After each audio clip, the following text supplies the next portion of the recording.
to be the printer for me, the artist designer. The separation between the two was a little bit too formal for me, my own work. So I wanted to bring them together as a gestalt and bridge that gap. That gap also is coupled with curved lines that are on two separate folios most often, which require a means by which to create that in I don't know of anyone doing it before. So I said, well, I have to do that. And on the very first page that I started, because I never designed my title pages first, always much later, came this particular page here. I was wondering whether or not I should do this. I was wondering whether or not I was able to do this. And it eventually did take 16 plus years to create the entire book. But I had this form down as one form. And I'm adjusting it so the words break at the center, at the fold. And for saving paper, I flipped it over and printed it a second time in the other direction, just to save paper. I'm looking for a sign to tell me if it's correct. And at that particular moment, this particular line right here overlapped this particular line right here with a perfect X height registration. I said, the process aligns, so should I go ahead with the book. A Long Hill Homeward. It's TideLine Press this year. When we were apprenticed in roaming, we left our tales untold. That's Richard Freeman. I was a good hitchhiker. It wasn't difficult, and besides, it was a good time to hitch. Made it from San Francisco to New York in 4 days. Okay, yet, you know, it isn't all about the getting there. It's about the people, the places to see and be, yes, but also to collect in the pack you carry a wider range of everything that ties you to your time in the world. There was a metaphor in the being. The thrill of being on the edge of a conjured up journeys and rites of passage. In the fall of 1969, after a lot of summer roaming, my friend Tim Kipp introduced me to Peter Dunning, saying that I had recently hitched and hopped freights for 13,000 miles. Oh yeah? Said Peter, with his baited grin. I bet you got some stories to tell. Baited. Tell me a story. Well, here we go. A stock car racer in a special edition Ford, one of 4 made, he said, picked me up heading south into West Virginia, leaving Frank Joseph, my harp-playing Pittsburgh friend, skirting the Ohio border, doing back roads.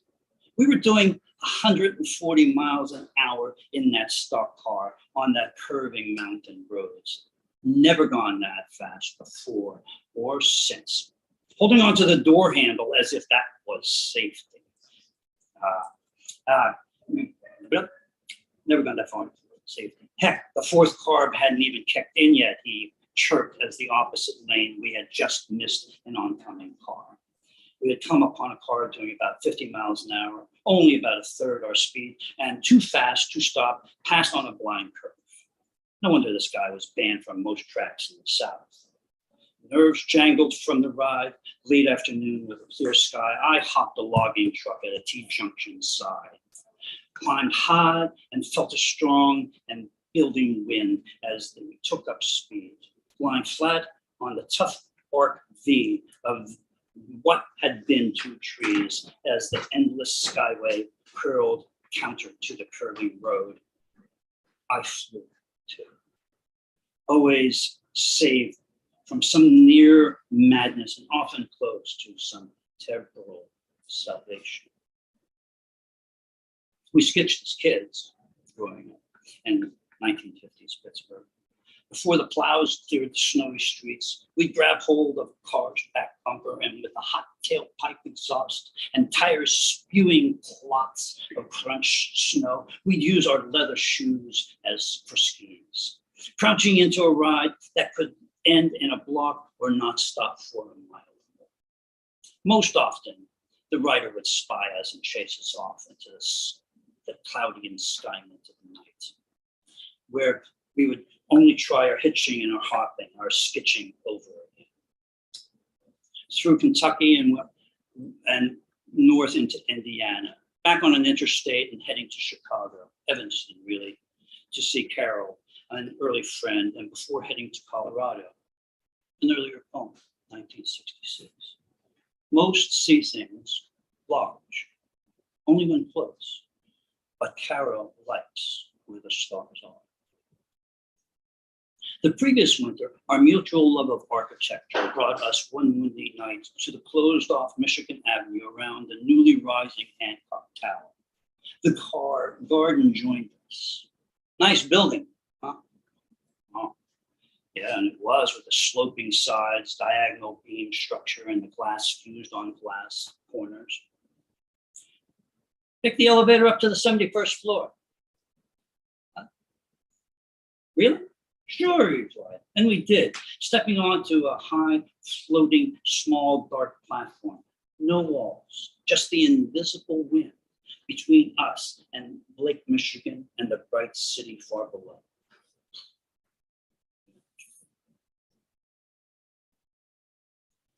There were times, often late at night, when restless, without sleep, I would dress and pack in a few moments and be gone. Hitching until broke or exhausted, and to cross to the other side of the road and return. Like a tide lit out, spent and pivoting around an unknown axis that held me in its sway. Brides posed questions to meditate upon, as if the answers sought were within the questions themselves, and the questions had not words until the journey was begun.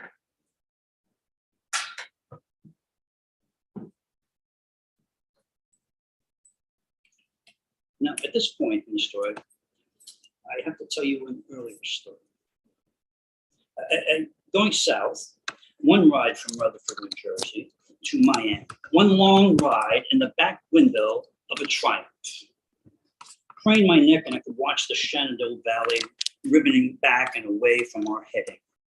The two up front on Black Beauties, speed, made only one chow stop at a country diner in Georgia where, well, I ate, the police were called for a guy threatening to kill another man, black, heading south into 1960s. South.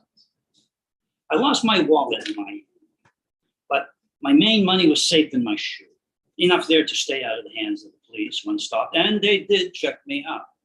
It was raining, no place to crash except the wet beach. This trip was not going well. The next morning landed by the sea with the sun breaking through in a place like paradise, and just south of Miami. A young woman under the palms telling me of the magic of the place, of the people who disappeared under the waves, swimming with the dolphins. There's a man here called the Mad Hatter, and he plays on one of the local teams. Just like the song. What song, she asked. Coconut Grove, I said. It's really true how nothing matters. No mad, mad world and no mad hatters. There ain't no pitch because there ain't no batters in Coconut Grove. She lived it, but never before heard John Sebastian's song. Ate well, and I rolled a cigarette and headed over to the local theater for a job, just for a place to sleep under the bearded smile of a driver in a pickup waves me over. Fingers in a peace sign. I walk over to his window. He says, "Come on, get in. Want to go sailing?" I want to go sailing. Sure. Surfer John's his name. The light changed, and we're off to the marina. At the dock, out from the backup cap, kids and other fellow sailors were enough to fill 32-foot sloops. And we set sail quickly. Rico Barry, who sailed with us. One tall fellow went below to roll two giant bombers, one of which I passed across the bow to the other boat under sail. I had the longest arms. Later, back on shore, after the sail, asked back to Surfer John's place he shared with his wife and dog, Bilbo, along with a small host of others passing through. Later, Rick was staying there. He had trained Flipper and got fired for trying to release the animal back into the sea. We ate by fire outside the small, comfortable bungalow. Okay, if I crash tonight, I asked. As long as you want, came Surfer John's smiling reply. And for a while, I did. Helped uncaulk and recaulk the deck of an antique boat with him.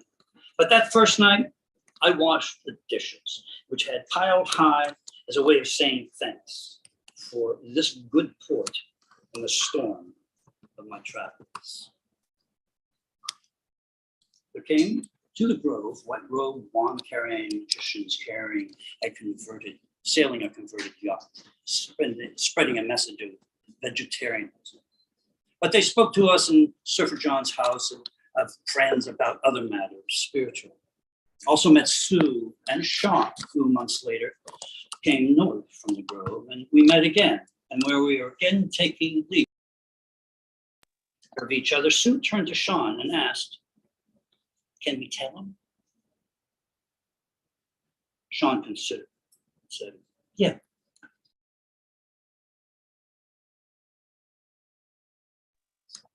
Sue confided, there's going to be a big meeting to talk about what we should do. A lot of people will be there.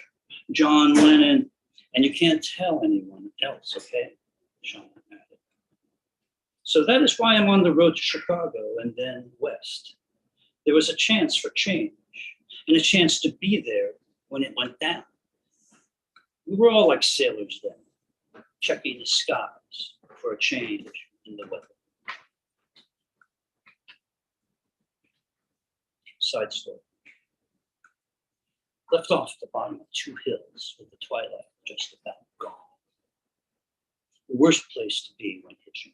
My mood turning dark as the shadows had grown, as the hopes of sleeping at least part of the night in my own bed seemed slipping away. Route 17 in upstate New York, still a two-lane road, heading east and south. Started up a long hill and swinging around to toss out my thumb to an 18-wheeler. Walking backwards, no chance in mind, hopeless, only to turn again uphill to the screech of brakes and the red flashing pullover blinker. Seen this cruel trick before, when off the trucker would go with a spray of cheering gravel and stones, but not now. Thinking to catch up and jump aboard that running board. Lungs sprinting with backpack bouncing in. Wrong again. This ride was real. Never before saw a trucker stop at the bottom of a hill. This was a first, and also another small salvation. Inside the cab, the glow of the dashboard was warm and low light. Slowly through the gears, almost like pushing the rig himself with both hands, working both wheel and duplex shift. A duplex shift required both hands to work, with no synchro mesh if the driver, while holding the wheel with his knee,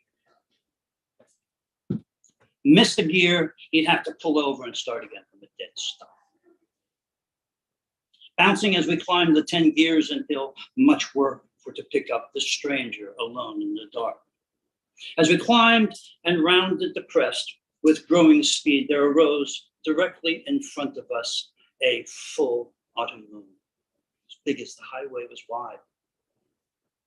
It was as if we too were to lift off to its ascension. Simultaneously gasping here directly in our paths was our lives in wonder. And the trucker's face then turned to me as mine had to him, sure as it still does now. And round and smiling, he asked, "Did they ever figure out what makes the moon shine?" astounded. Incredulous, yeah. With a straight answer, still questioning as to his not knowing, yeah. So it's the reflection of the sun's light. I thought the guys at work were fooling me. What did they say? The little green men came out and danced around me. But then, why would the shape of the moon change all the time? That's what I wondered too, he said. And he asked me more about the phases of the moon, about the stars in the sky, and I tried to explain to him as best as I can to my companion, who knew little difference in hill or plain, to stop in the dark for the stranger on a long hill.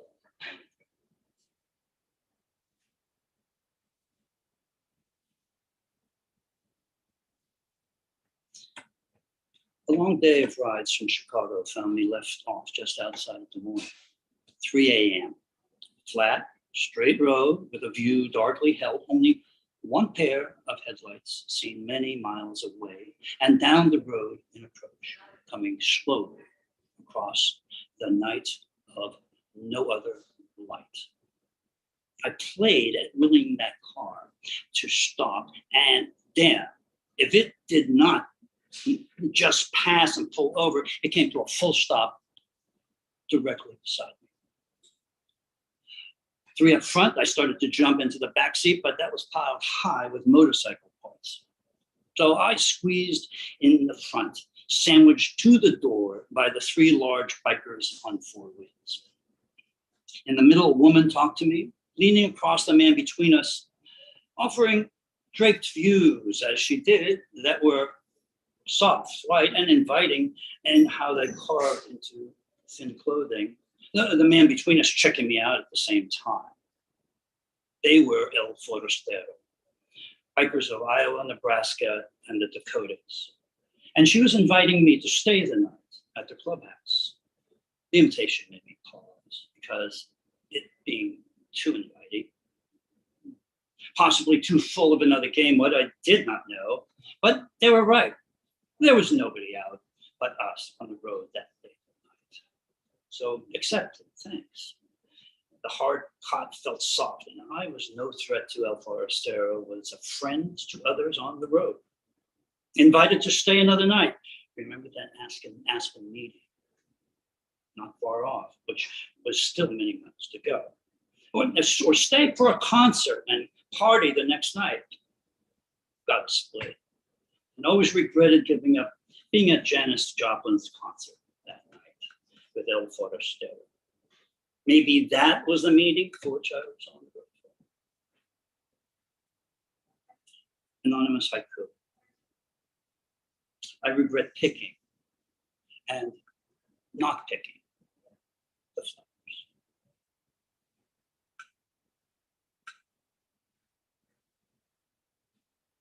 I may have been tied to the road, but it felt like freedom to me. Rides near Cheyenne, Wyoming were not. 12, 13 hours overnight without a ride, and I had to stay outside of town or risk ending in jail, pressed into service, cleaning up horseshit off the street after Cheyenne's pioneer days. One family pulled over, and when approached for a ride, they said they couldn't take more weight. This, they said, as they loaded 4 large roadside rocks into their car's trunk. I hopped a slowed down flatbed trunk and was chased off. Another spray of gravel and stones. 13 hours, longest wait ever. Oh, for that 49 Chrysler. Now, the 49 Chrysler is a small story I skipped earlier, and it was from a minister who picked me up in his Volvo. Said, "You stay at my place for the night, it's getting dark."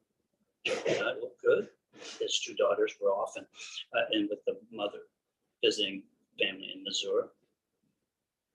So I said, yeah. He changed cars at his house. Well, his house was a parsonage. He was a minister. We got into this 48 Chrysler, and we're heading down the road to the pits, the quarry where they took the limestone for even the Empire State Building. And as we're going down, he said, because he knew where I was going, "Why don't you buy this car for me? I can't afford 2 cars." buy this from me and drive to Colorado. He didn't know I didn't have a license. But I didn't tell him. I said, well, I couldn't afford it, that's what I said. I said, but what do you want? What would you want for it? No, I couldn't charge you more than what I paid for it. Driving down the road, slow conversation. How much was that? $200. The back seat was the original upholstery. His children called it the bosom of Abraham. I said, I don't have $200. Still didn't tell me. Pay me when you get home. It's trust. Bosom of Abraham. And it travels with that trust.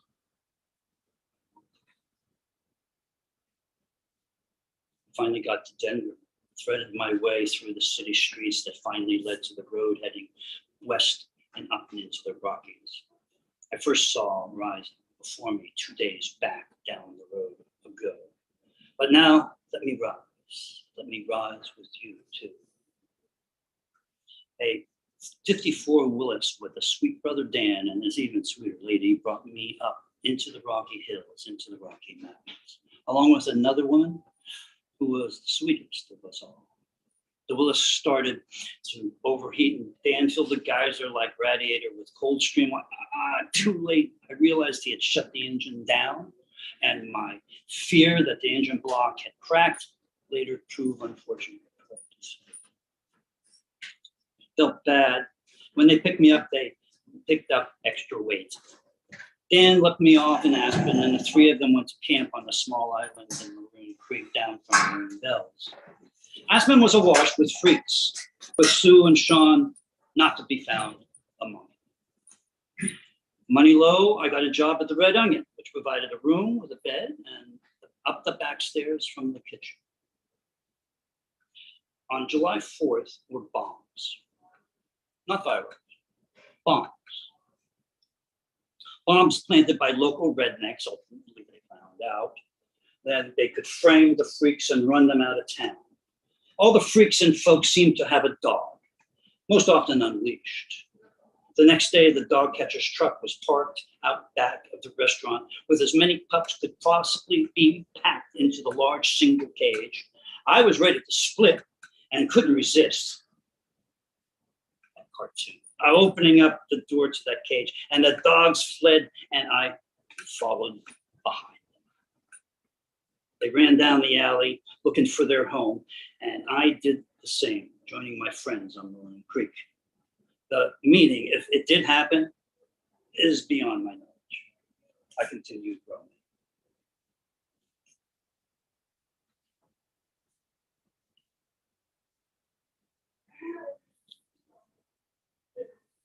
There arose the in-betweens while looming large or not so, small tracks, back tracks, a discontinuous until a later time of reflection.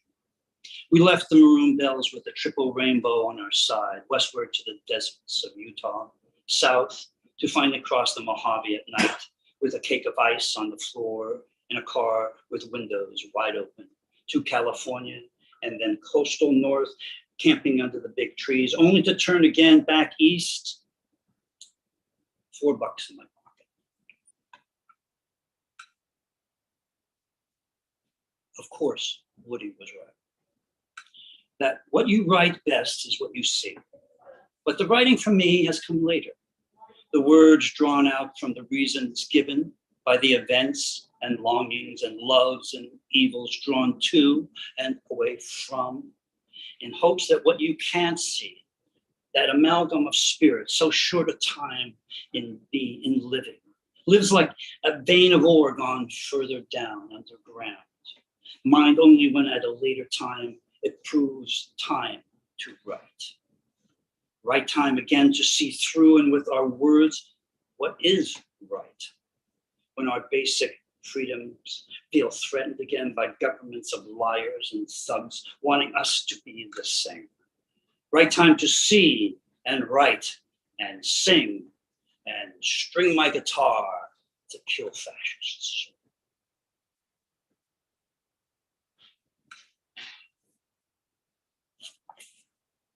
People of the places pass through, drive from day into night, arriving at their homes in the dark, turning off the highways when the traffic was thin, dropped off when the rides turned in, left off like the warm air of the car or truck sucked into colder sky. Unlike the warm light of the dashboard, now the stars sharp and the desert cold. Now, not just the highways and towns to make it through, but also the night itself, always going further than any ride can take. Midnight on the eastern edge of Reno and Sparks, Nevada, heading into the dark of the east. No cars. No cars from the lighted streets of those towns would gamble on picking up this stranger in the dark of a roadside desert edge. Went off to the south, just a few short, dark blocks, came a train's bright whistle. It came again from the same place. It called. Loaded with a backpack and hauling heavily down to the waiting train, the beginning of the line. The bull spotted me, hopping a flatbed. Bulls are railroad cops. Hauling and spotted me hopping a flatbed, just starting to roll. And just as soon as I hopped, we jerked to a stop. A slow pickup truck with a spotlight coming up the line of cars.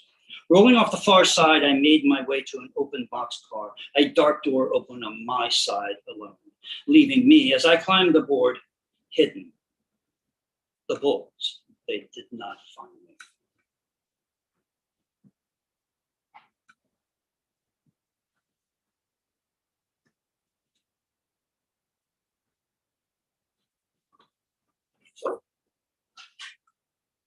Out from the edge of town into the desert night, rolling where a desert moon was beginning to rise. Shapes of low hills like men leaning into the dark, empty plain, except for this train, dark also, gathering speed. Crawling further into the car, into the deeper dark, resting my head on my pack, I fell asleep. The late night noise and rumble of the train, no argument for a tired frame. Out into the desert, into a rising moon. Later in sleep, we came to a clanging stop, a jerking domino of steel-knuckled couplers jamming tight down the line. That, and ensuing silence, brought me to a partial consciousness, to a landscape outside that wide boxcar door, flat with mountains on the edge of desert plain. Moon now high, showing a dark moonscape whiteness, far from any white I had ever seen. Still not clear of mind, shaken by the train during slumber, there was a great need to get down, stretch, and relieve myself. About to jump out and down to the ground below when a roar filled the boxcar and I was nearly sucked out of the door by a passing freight. A roar and fear filled my brain. I just almost stepped. I almost wasn't anymore. I had almost caught my westbound.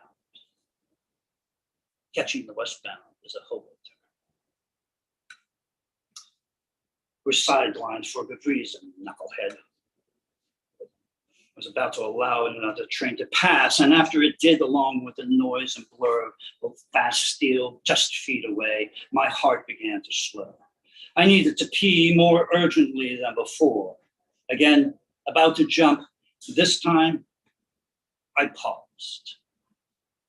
And as hearing returned, not that I knew I couldn't hear, a sound rose from the desert floor, a sound growing as my hearing grew, a sound shaken by frightened animals of the desert night.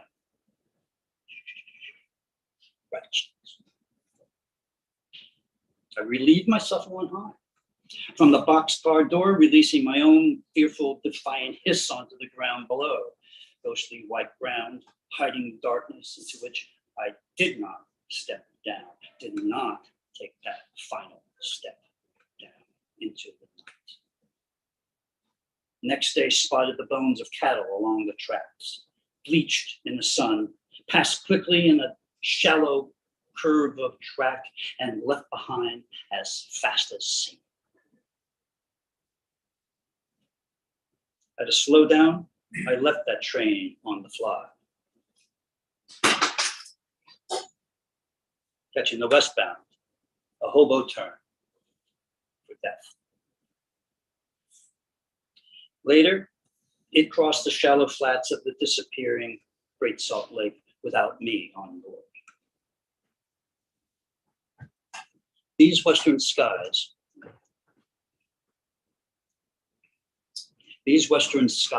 overhead, like an upside down bowl, do more than just hint. While dust stars twinkle again in the darkened east place of my birth, brilliant western clouds simultaneously fire brightly at cumulus height. Back hitching.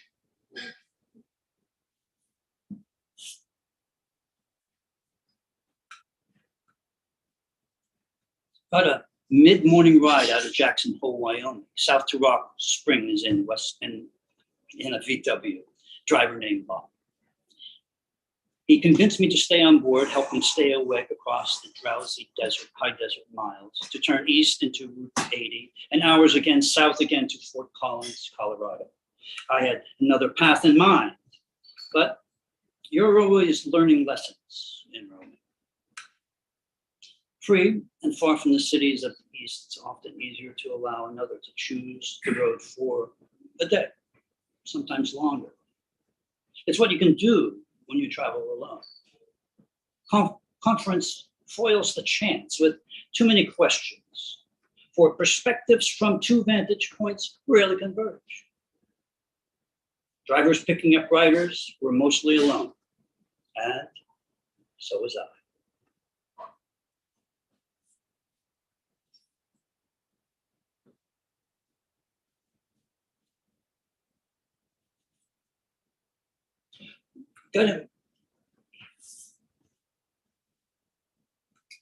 Bob and some fellow students rented Cunningham Corner, a farm just south of town. We arrived in the dark and there was no one else about the farm, but Bob offered me a daybed on the screened-in front porch while he retired, climbing to the hayloft of the barn. Nowhere, now here. It's a poem from my first book, 50 years ago. So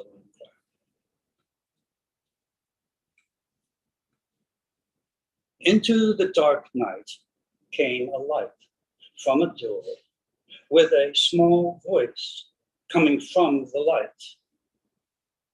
Who are you? I'm Leonard. Okay, the chuckle reply. Oh, hello. Bob brought me here. He's up in the hayloft. The small voice pulled me back from the dumbing sleep. Ah, Bob's home.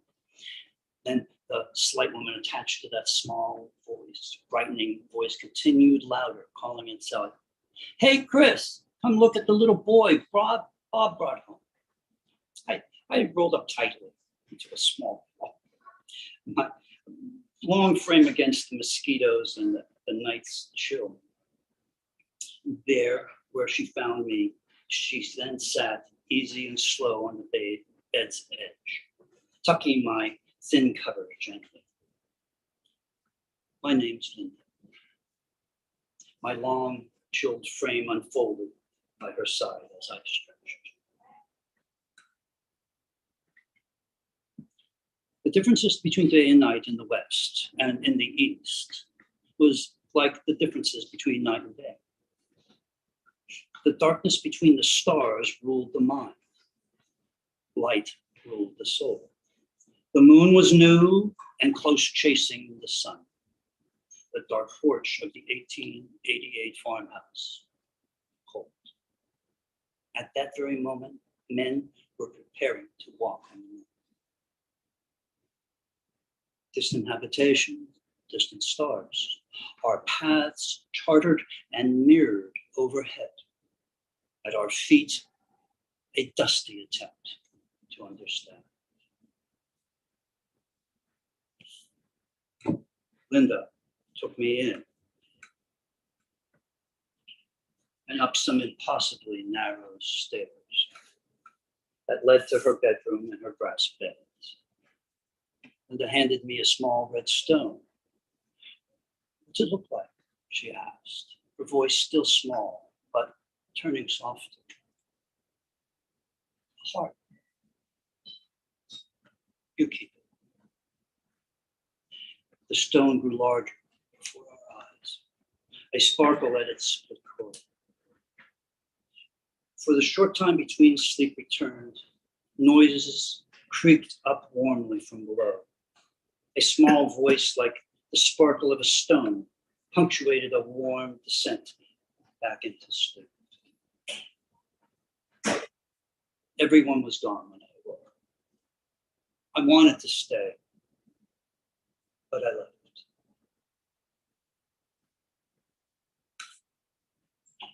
By the time you know what kind of ride you got, it's already too late. Hop that flat-wheeler freight north of Denver heading east. A flat-wheeler freight has a ground-in flat due to the brake lockup, which once freed, the damaged wheels cause a vibration so violent that the entire car pounds down the track with a deadly force for anyone sorry enough to be on board. Along with an increase in the freight speed came a powerful vibration. Too late to get off, and the vibration had become a banging bounce. So bad, I was thrown up and off the corrugated metal floor half the time, always with the expectation of a hard fall, faster than a heartbeat, until my heart raced to match the mechanical beat, and it does not stop. Not until a long line of cars slows down and maybe 100 miles or more further down the line. It's not human. Only heard of this and now knew one more way bones can break. The weight of power you rides you for the folly of choosing this car. I shared this flat-wheeler with a drifter who performed sexual pantomime as his body was flung into the air. It hurt to laugh. This wicked and most comical car. Oh, please get me through this time. Got off that deadhead boxcar after 120 miles or so of bruising. Anxious to part ways with that car, I thought to try it on the fly. Getting off a car on the fly, you grab the handle of your door on the back side of the handle in the direction you're going. You hold onto it with your opposite arm and you throw yourself around backwards, moving your legs like you're running so that you can hit the ground running. You can be running at 30 miles an hour for a short period of time. I found it, but it's certainly dangerous. It can be exhilarating. With a hand on the door and I tell you how it goes. You can hit the ground running. But I curb my desire to flee and fly because if you fail, you fall. And I was already sore enough. The Denver freight heading to Chicago was humped 3 times. New trains made up along the way in yards. At a siding somewhere in the middle of Nebraska, a hobo climbed on board carrying 2-gallon containers and orange juice, ice cold and ambrosia, a surprise treat to my parched throat. This man knew the territory, and he shared everything he knew about that train, the horsepower, how many minutes you got until you could jump on or off, and what they carried, and how long after it was starting to roll you could get it. He got off at the next siding looking for work. I later suspected he knew the 2 bums in our car were up for no good and would roll me that night for my food and money. And except for a soggy bill, I always kept in my shoe. The 3rd day brought me to the last yard before Chicago. Walking the western to the eastern edge of the yard, careful not to be seen by the bulls and avoiding the scurrying rats, a kindly yard man directed me to a large shack that has served, along with other purposes, as a toilet. Not much privacy in that room, which also contained boxes and lockers and tools, as well as an exposed Pittsburgh toilet and a cold water sink. Walking into the room, I saw through the window over the sink someone moving about in the next room. Quickly and quietly, I relieved myself, went back to the sink and bent over to wash up with only cold water. No soap, mine stolen.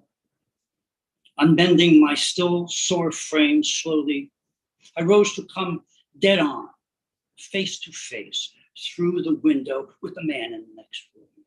His being there scared me, but his face scared me more. He was wild in the eye as he looked straight at me. His ashen face lined with dirt, his colorless hair blown back, held in place by miles of railroad grit. Only a split second, but a long split regardless, till I saw the window disappear into the mirror it was, and recognized the face for who it was.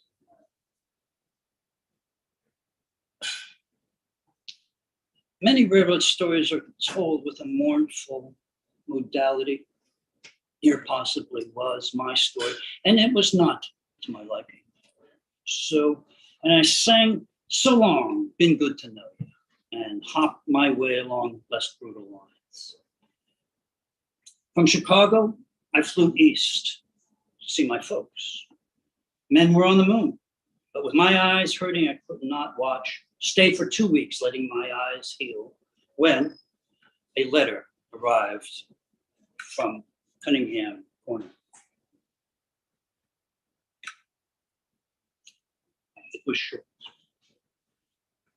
Leonard, come home. We miss you.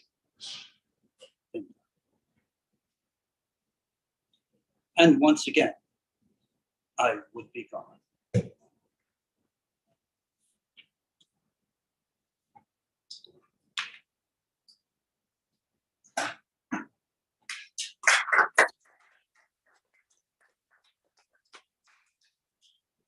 The book is dedicated to Leonard and May Seastone, my parents. They could not know these stories. And in the book, I also thank Greg Jensen, the binding. I thank the many, many, many people who helped along the way and enabled this book to become physical and real.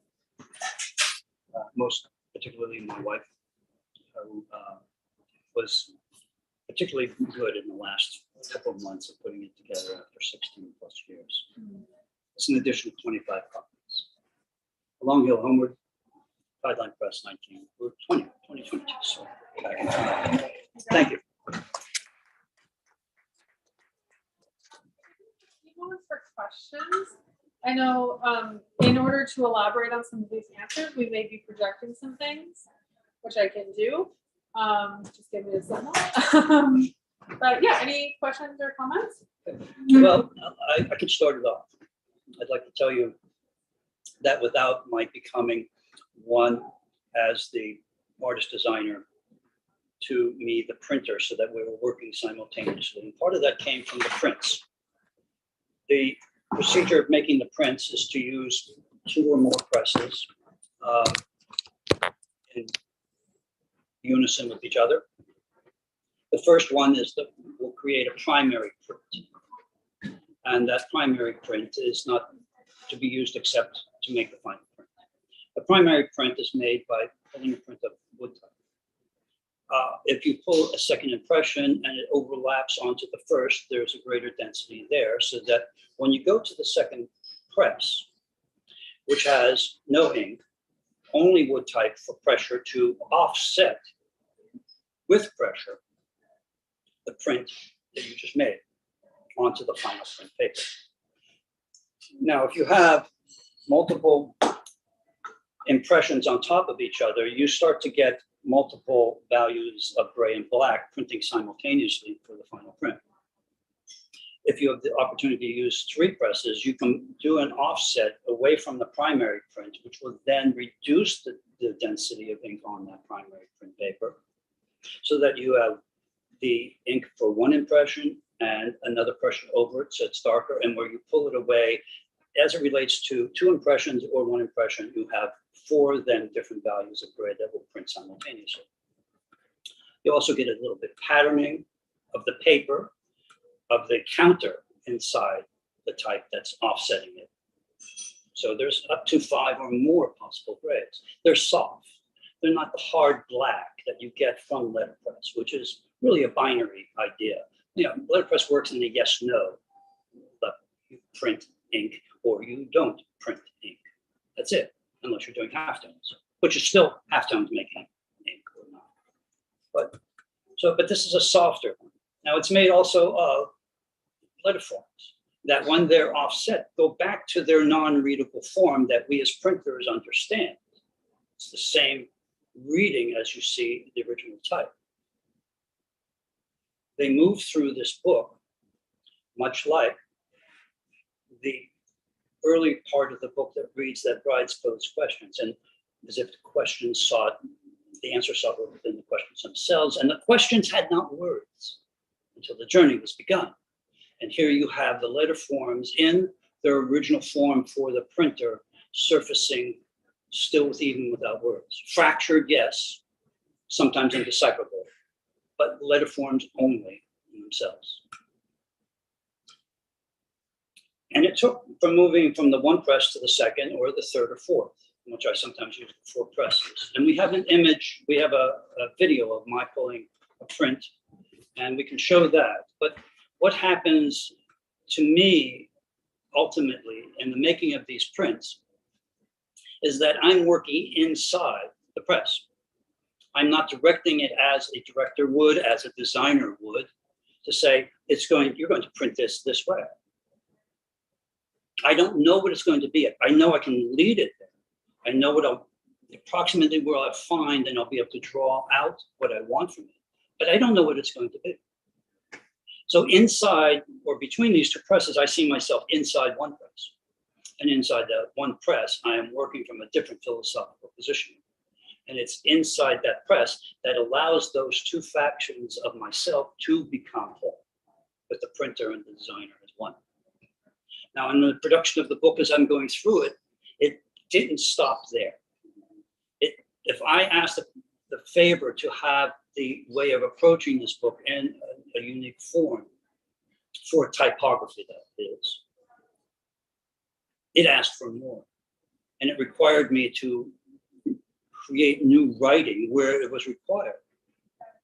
So that the binder said, Leonard, it's difficult if you're making prints that are in the center spread, that spread across the gutter, because there I cannot sew. And you should try to not do that for the remainder of the book. And I said, yeah, I mean, why would I not listen to him? He's a great binder. So this was the last one I did before that. Now I had 2 prints that I really wanted to use in the center spreads. And I don't know why, but I put them face to each other and then folded the top one over half to see what would happen with the 1 print folded backwards against the other one flat, and what would happen at the center. I was really knocked out of my socks, truly, because what happened was a meeting of the 2 that had lines that intersected perfectly. And this is that. Now, there's then a double page spread that had nothing on it, and the other side of those 2 prints gives you another print entirely. It's back to the book talking to me so that I could then talk to it again. And I used the same technique just a few pages later, and I created this print, giving the feeling of the vibration. But where it meets here, because I printed this one first, and then I printed this one off of the same primary print. So you see some parts of it removed here, etc.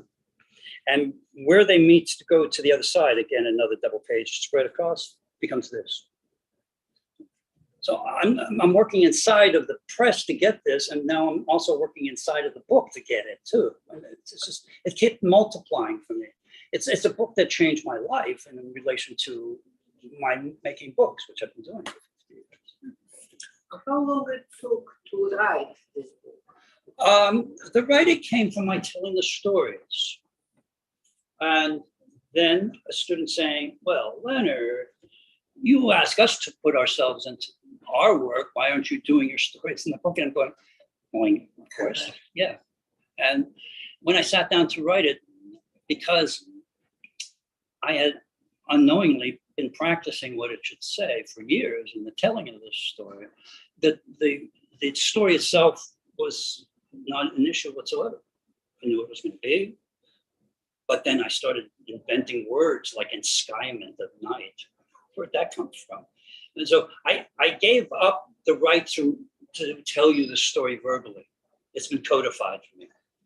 And I don't have the freedom to do that with the same feeling of verve because the writing became better in its own way. At least I feel it. Maybe I'll change my mind. But the reason for it also comes from my undergraduate mentor, Lloyd Haverly, who was the proprietor of the 7 Acres Press in England, later to become the director of the Greg Nog Press, and who was the last printer taking under the wing of Emery Walker, the man who was instrumental for the renaissance of printing in his lecture in 1888. I didn't know that at the time, just come to understand this. And I felt for sure that when I approached him in the beginning of my senior year to say, Dr. Haverly, I've decided that I'm going to print my own book. And he said, this big nose and sort of going back and forth. That's the best way, isn't it? Turned and walked off. But I realized he couldn't have taught me. It wasn't his thing. But a number of years later, there was a meeting of mostly faculty because Haverly was the first dean of Fairleigh Dickinson University, and he was hired by him. He hired these people. And I knew a number of them, and I was invited to come to celebrate a centennial. And I said, well, you know, I studied under him for the first time because I loved his storytelling. And I'd heard about it, and I took more classes just to hear his stories. I didn't really care much for his syllabus at times, but I loved his stories, and they were wonderful. So I decided to tell one of his stories at the centennial celebration of his birth, because I'm sure he didn't tell the faculty, his fellow colleagues. I wanted to make sure I had it right. I looked for the printed information I had about him and from and by him. Didn't find it. And I trusted myself to tell the story. It's a phenomenal story. I won't get into it right now, but one of the best stories I've ever heard. And a few years later, I was shown his single copy of his typewriter script autobiography. And I looked for that story. And it was exactly the same, except for one small point. What he partially set me on, as well as Peter Dunning's asking a question in the beginning of this story. Peter recently had a movie written about him just before he died. Was that he led me on the path of storytelling. And I tried to hold the colloquial quality of the story in the writing. I didn't try to bring it into grammatically correct all the time. And there's a lot of mistakes. So it is. Does that answer your question? Kind of. Kind of. Okay. Well, the stories are mine. They are what happened to me. And Yes, it's understandable. Yeah. But did you have some kind of, did you think about maybe include also the explanation of the process that you actually gave us today? Mhm. Some, I don't know, as a part of the book or as a separate, some kind of. No, this book in its physical reality as a book now that contains the text that I wrote is only possible as it is by my taking that philosophical positioning allowed me by moving between two presses to get this form of printmaking that I was developing. Perhaps, if I'm understanding your Yes. question correctly, No. is the book itself as an object Mhm. is the explanation of the making of it. There's, Yeah. not, there's not supplemental Yeah. material that Yes. goes. Yes, but it's, my Yeah. question That's was just- about this. Did you In other think words, about? The entire, the stories and reading the book, for me, were to be experiential. That what the book can offer you as it moves through, and what the book brought me to greater understanding as I moved through it, as any good story should bring you to greater maturation by the end of the story. At the end of telling the story on paper, I went through changes as well. So the gestalt I wanted opened to an even larger gestalt, if that's possible. Question, Yes. Leonard, two questions actually. The first one is about registration. When you Yeah. were talking about creating the images Yes. and going from press to press, Yes. was registration an issue or was that not an issue? Well, as long as you pull, feeding correctly all the time and the type doesn't move, which I have it locked up, but I also use magnets. There should be no movement. Occasionally there is a slight bit of movement, but for the most part, I have fanned through an entire run of a print to see that it almost every print, there's one or two pages that varied a little bit, but almost entirely it is exactly the same, value to value through the entire piece, with the exception maybe in the beginning there was some lighter ones I didn't use or whatever, dark ones I didn't want, and the registration staying the same. That was actually the second question, which you, in a sense, answered the issue of consistency throughout the edition. Yeah, I was able to get a good consistency. Given the wonderful idiosyncratic nature of the process. Yeah, and I always did the prints first. Yeah. And then I had the type You did relate to it. the full edition first. In other For the words, entire edition, yes. And you knew that it would be 30 from the beginning. That was your No, I was printing up to 45 sometimes, Right. or 35. 25 is the number we got. And so with Make Ready, you ended up with 30. Yeah, Yeah. yeah. Do we have that video of me? Yeah, I was about to doing- ask, do you want me to? Okay, so that's a video of my pulling this particular print. The images are wonderful. Thank they're you. Wonderful. Thank you. Well, here too, I didn't have a cue large enough that printed this. And so I cut it in wood myself.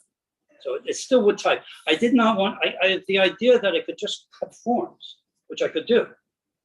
But I didn't want to move away from the wood type on this particular project. I would do that for another one. Yes. You spoke off the stream about cutting MDF in order to Yes. bend the lines of Yes. type. Did making, which I guess I'm going to ask which came first, the making of that cue and thinking about cutting your own wood type, or the creation of the No, I wood always started lines? with the print from the wood type. Always started from there. Only once in this book did I do a print after the type was printed. And I think it's okay. Oh, I suppose, my question is, did you? I'm so sorry. Did you? Oh my God, I'm so sorry.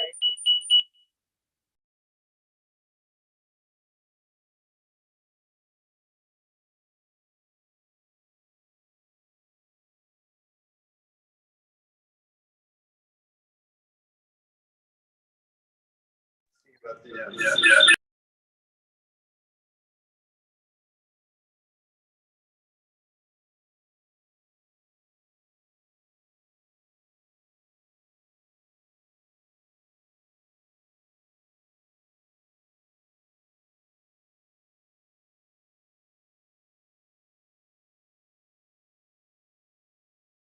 I cut the cue. I cut the cue by enlarging from Rob Roy Kelly's book, and to a size that I wanted and liked because I wanted something larger.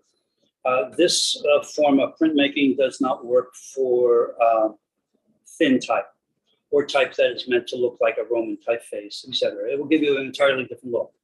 I'm using primarily bold forms.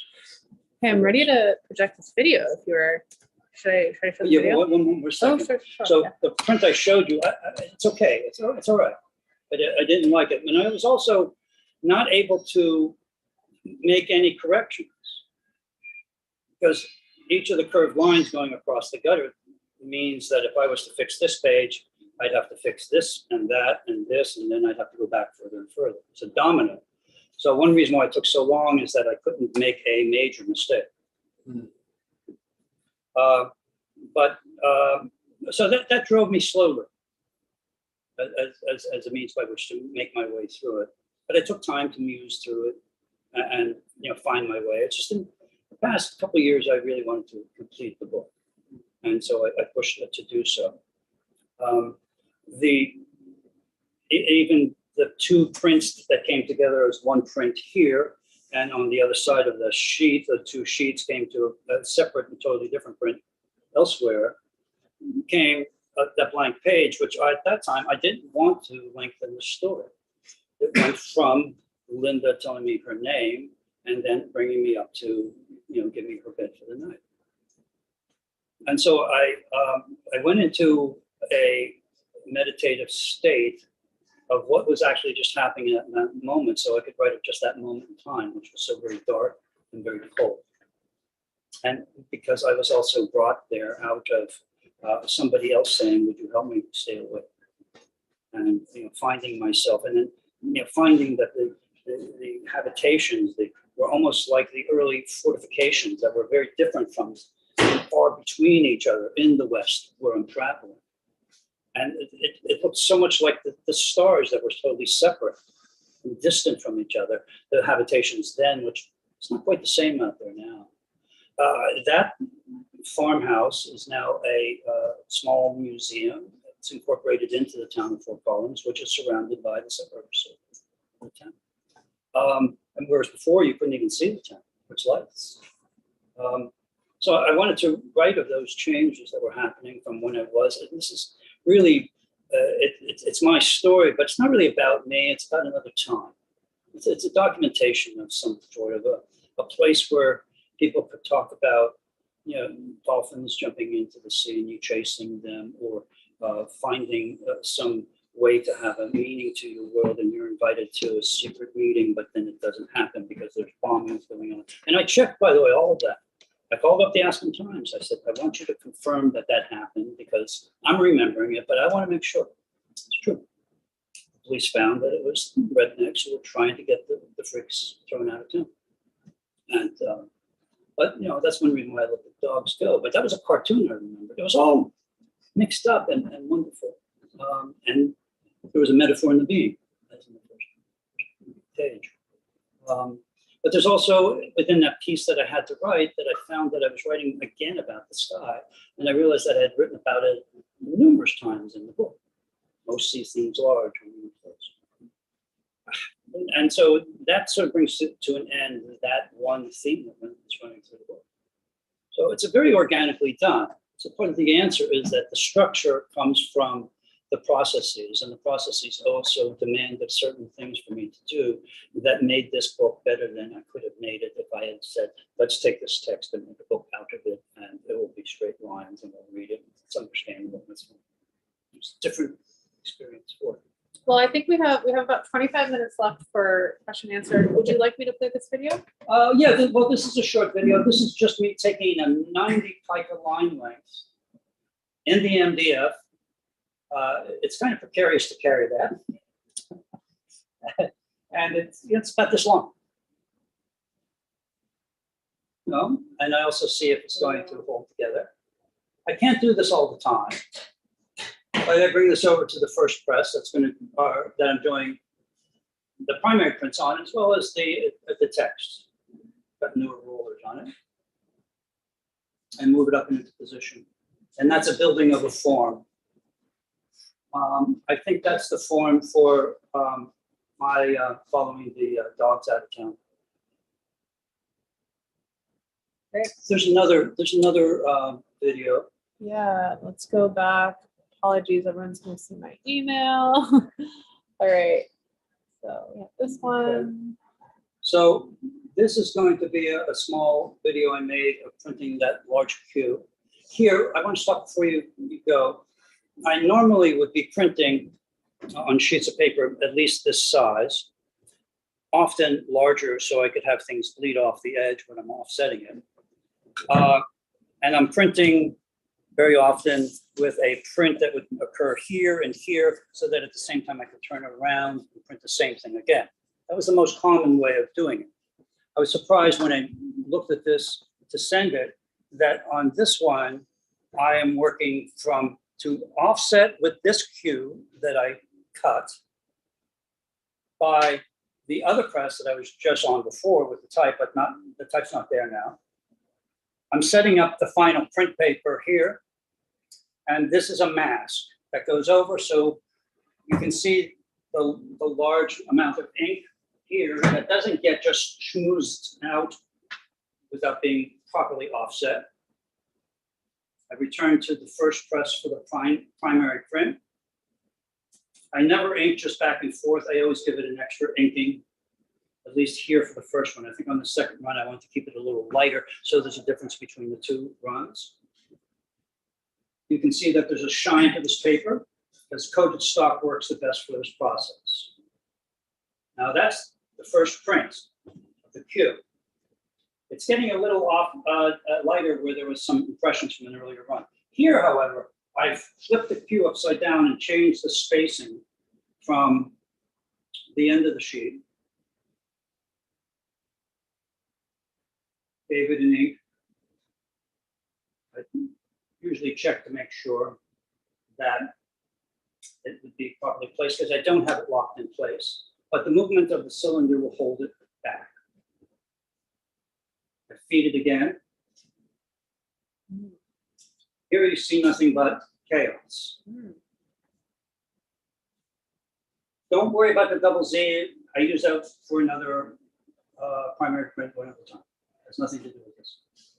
That gets now face down to be offset by the wood type that's on the second press.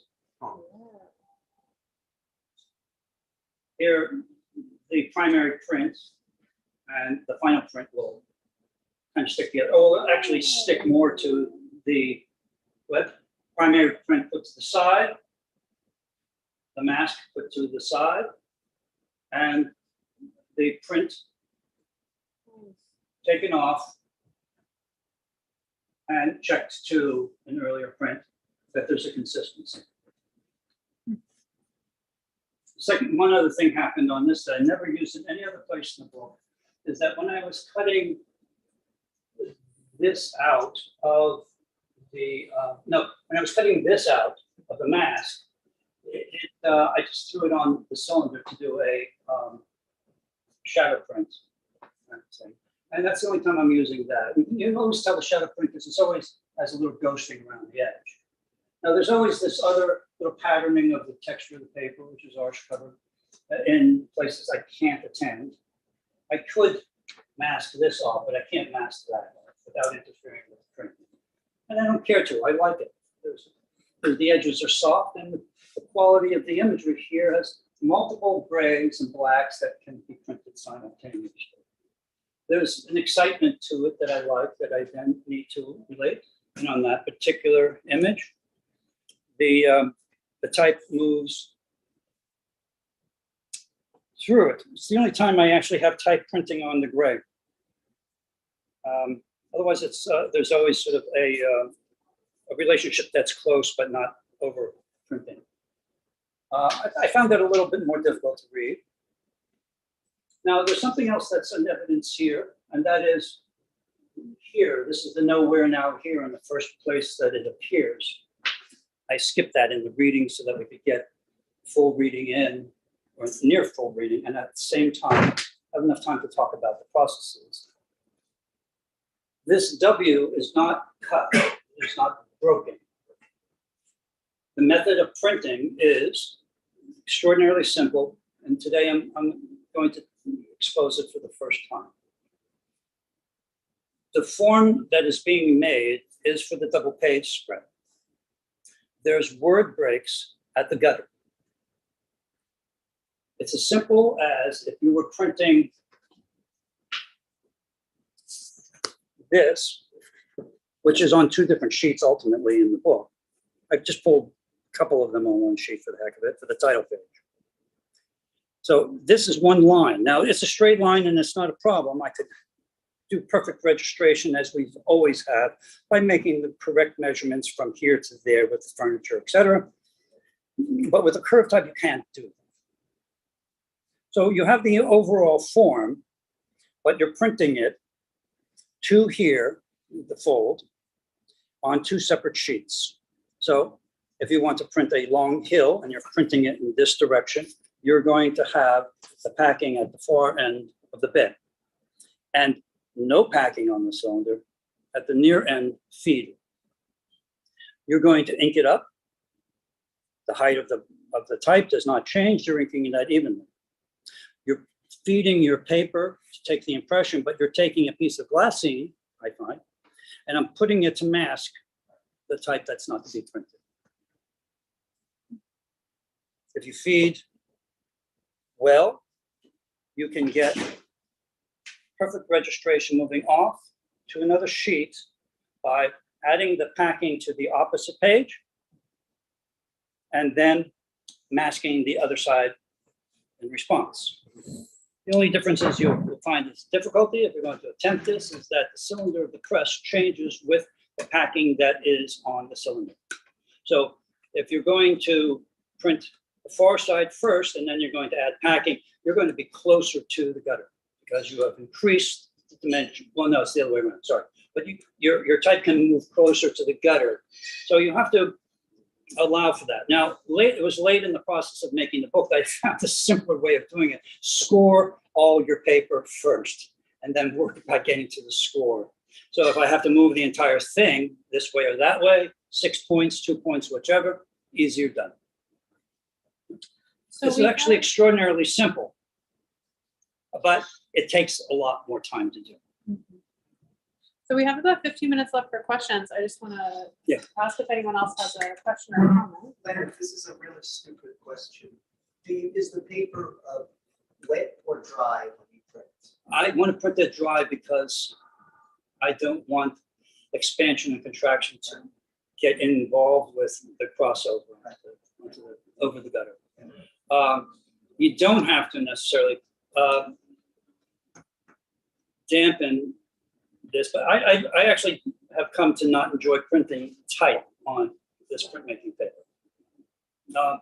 And what I'm doing when I print is I'm using a 25 power magnifier loop. It's a pencil loop. It doesn't correct it for reading correctly. It doesn't adjust for that. It's actually a magnifier that's used in offset to determine, to see the right inside the dot pattern of the 200 line dot screen to see if you have the right amount of water or ink for offset printing. It's not made for letterpress. I use it to determine exactly where I am with the amount of ink. And it was a lot of work.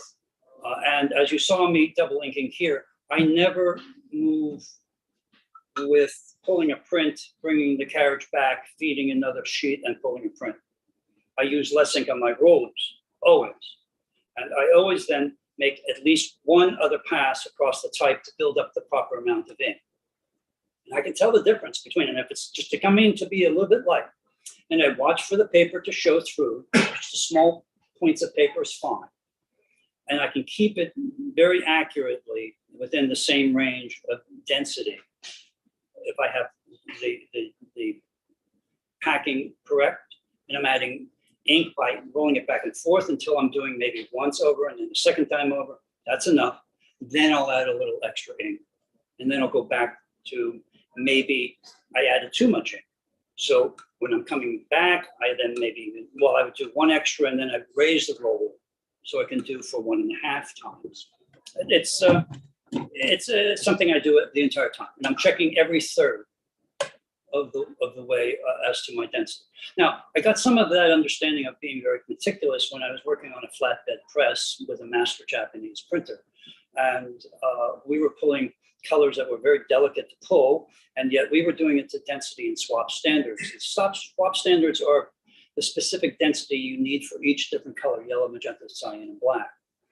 And it was a very, very wonderful experience, but very strange. He would mix some of the inks with boiled linseed oil, and add a dot, mix it, let it string down, add another dot of oil, let it string down.